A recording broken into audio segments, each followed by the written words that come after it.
Halo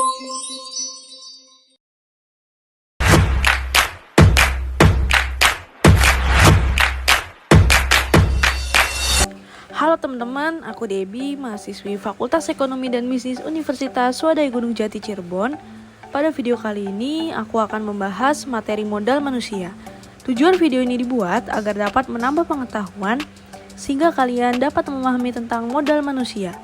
Jadi, buat teman-teman yang masih kuliah, atau kalian masih sekolah dan penasaran tentang apa sih modal manusia itu, yuk tonton videonya sampai habis ya.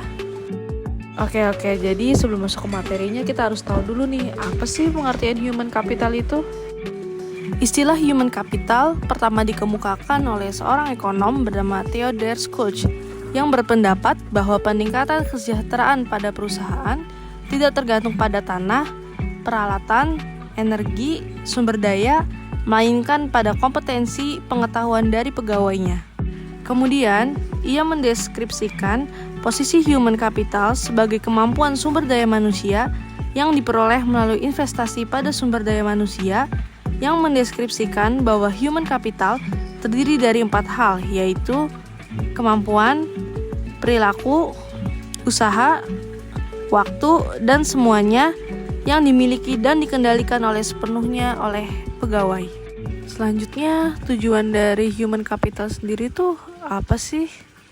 Tujuannya adalah untuk meningkatkan kepuasan kerja karyawan dengan memungkinkan mereka menggunakan keterampilan dan pengetahuan mereka untuk berkontribusi pada tujuan perusahaan. Lalu, kombinasi dari keempat faktor tersebut tuh apa sih? Yang pertama, karakteristik atau sifat yang dibawa pada pekerjaan, misalkan intelijensi, energi, sikap positif, keandalan, dan komitmen. Kedua, kemampuan seseorang untuk belajar, yaitu kecerdasan, imajinasi, kreativitas, dan bakat. Ketiga, motivasi untuk berbagai informasi dan juga pengetahuan, yaitu semangat tim dan orientasi tujuan. Lalu, peran dari human capital sendiri itu apa sih? Sebagai kunci keunggulan organisasi yang terdiri dari 3 kelompok utama, yang terdiri dari aset perusahaan, yaitu aset finansial, misalkan uang tunai dan juga surat berharga. Aset ini disebut finansial capital. Kedua, aset fisik, terdiri atas peralatan, gedung, tanah. Ketiga, aset tak berwujud, yang terdiri dari modal organisasi, aliansi bisnis, pelanggan, merek, reputasi, dan modal intelektual. Hubungan kompetensi karyawan dengan human capital dalam meningkatkan kompetensi karyawan memiliki tantangan utama yang harus diperhatikan, yaitu kompetensi harus sesuai dengan strategi bisnis dan kompetensi perlu diciptakan melalui lebih dari satu mekanisme. 5 cara untuk meningkatkan kompetensi karyawan, yaitu 5B.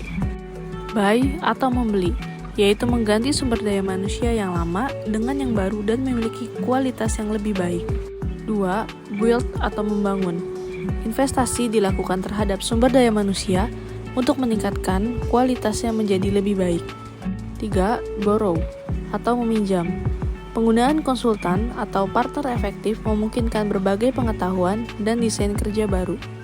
4. Bounce atau melambung. Perusahaan harus mengeluarkan karyawan yang bekerja di bawah standar. Terakhir, bind atau mengikat. Mengikat karyawan jangan keluar merupakan tindakan kritis pada semua tingkatan. Transformasi peran divisi sumber daya manusia. Strategic partner, yaitu Departemen Sumber Daya Manusia, harus mampu menjadi partner bagi manajer lini dan manajer lainnya dalam mengeksekusi strategi dan membantu merealisasikan perencanaan. Administrative expert, membantu tercapainya efisiensi administratif dan memastikan bahwa kos dapat dikurangi dan kualitas tetap terjaga secara kontinu. Employee champion, Departemen Sumber Daya Manusia harus dapat menunjukkan komitmennya terhadap manajemen dan pada waktu yang sama berusaha meningkatkan kontribusi karyawan lebih besar. Change agent, Departemen Sumber Daya Manusia harus dapat menjadi agen perubahan yang kontinu, membantu proses-proses dan kultur secara bersama, meningkatkan kapasitas organisasi untuk lebih baik. Tingkat kompetensi dalam sistem pengukuran human capital. Activity level, yaitu pengukuran aktivitas rutin sumber daya manusia seperti rekrutmen, pemberhentian, promosi, dan lain-lain untuk syarat laporan internal. Functional level, yaitu kolaborasi dengan unit fungsional organisasi, misal divisi dalam mengukur aktivitas, mengumpulkan dan menerjemahkan data dan mengambil tindakan koleksi. Strategic level, yaitu tingkatan analisis tertinggi sehingga dapat memberikan gambaran perusahaan secara penuh, memberikan pemahaman hubungan antar sumber daya manusia, strategi, dan kinerja. Untuk keberhasilan perusahaan, proses atau bisnis apapun tergantung pada 3 keterampilan, yaitu commodity skill, yaitu kemampuan tidak spesifik untuk bisnis tertentu dapat langsung diperoleh dan lebih kurang sama nilainya bagi setiap bisnis. Misal kemampuan mengetik dan juga kemampuan komputer.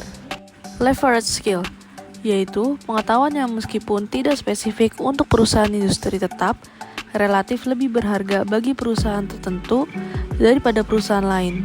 Misal, programmer di bank berbeda nilainya dengan programmer di perusahaan komputer. Proprietary skill, yaitu pengetahuan spesifik bagi perusahaan, misalkan hak paten dan merek. Oke, jadi sekian dulu videonya. Semoga dengan menonton video ini dapat bermanfaat dan menambah pengetahuan serta wawasan sehingga kalian dapat memahami tentang modal manusia. Makasih buat kalian yang udah nonton. Semoga videonya bisa bermanfaat. Ditunggu ya buat video selanjutnya.